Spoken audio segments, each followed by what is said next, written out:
Hello, everybody, and welcome back to Wisdom Minds. Today, we are going to have a quick review of another IPO which has just opened, which is of Indian Railway Finance Corporation Limited. But before we get started, please don't forget to like, share, and subscribe to the channel, and also hit the notification bell so that you are always getting the notifications about the latest videos that are uploaded. So, first of all, let us talk about the company and the nature of its business. The company is a dedicated market borrowing arm of the Indian Railways. It is the wholly owned subsidiary of the Government of India acting through the Ministry of Railways. In simple terms, whenever Indian Railways has to raise money, it raises it through this particular company. The primary business of the company is to finance the rolling stock assets to the Indian Railways and lending to other entities under the Ministry of Railways.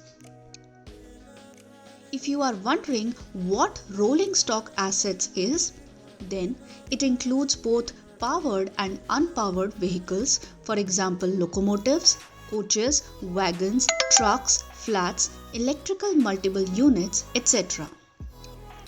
Over the last 3 decades, the company has played a significant role in supporting the capacity enhancement of the Indian Railways by financing a proportion of its annual plan outlay.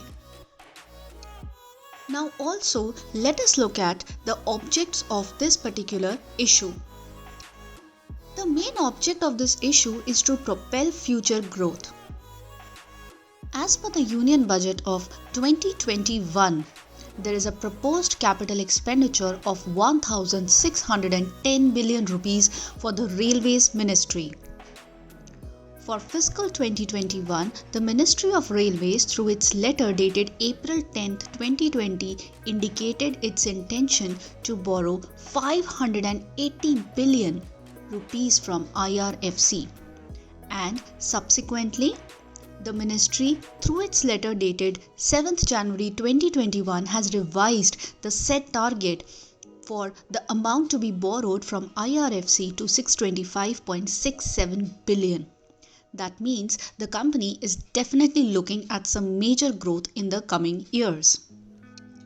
To fund this particular growth and for the general corporate purposes, the company has come up with an issue of 4,633 crore rupees. The financials of the company look quite strong.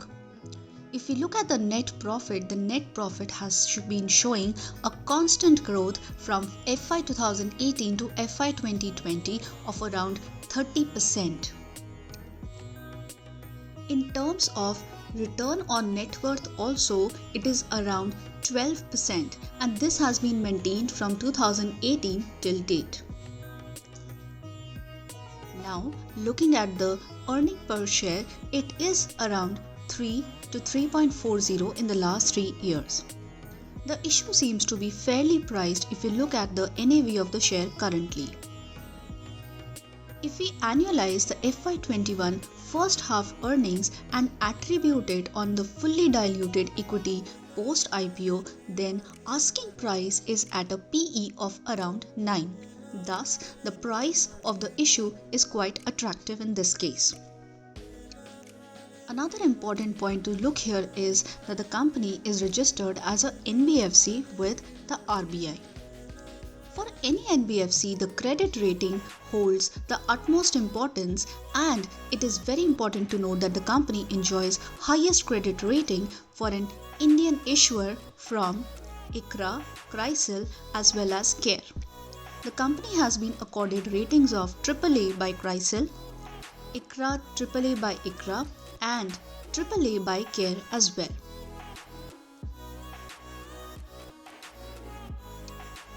We can also have a look at a quick SWOT analysis of the company.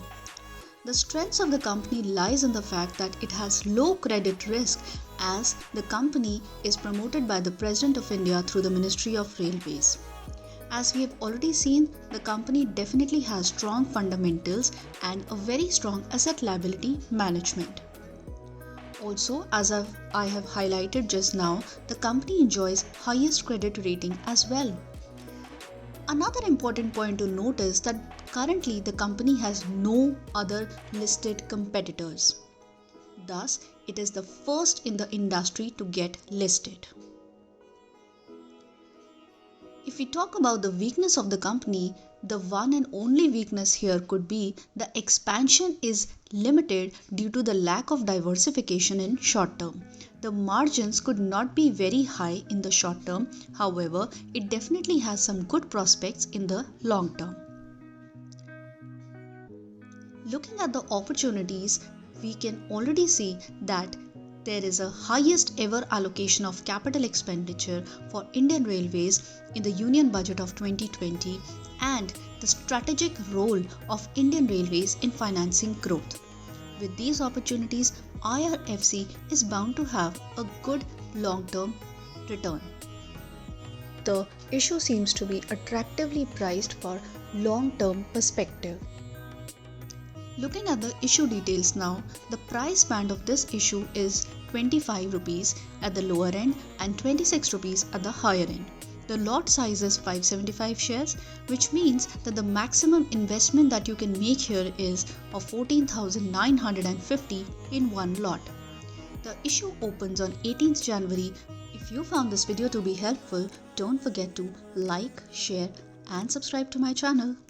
Thanks for watching.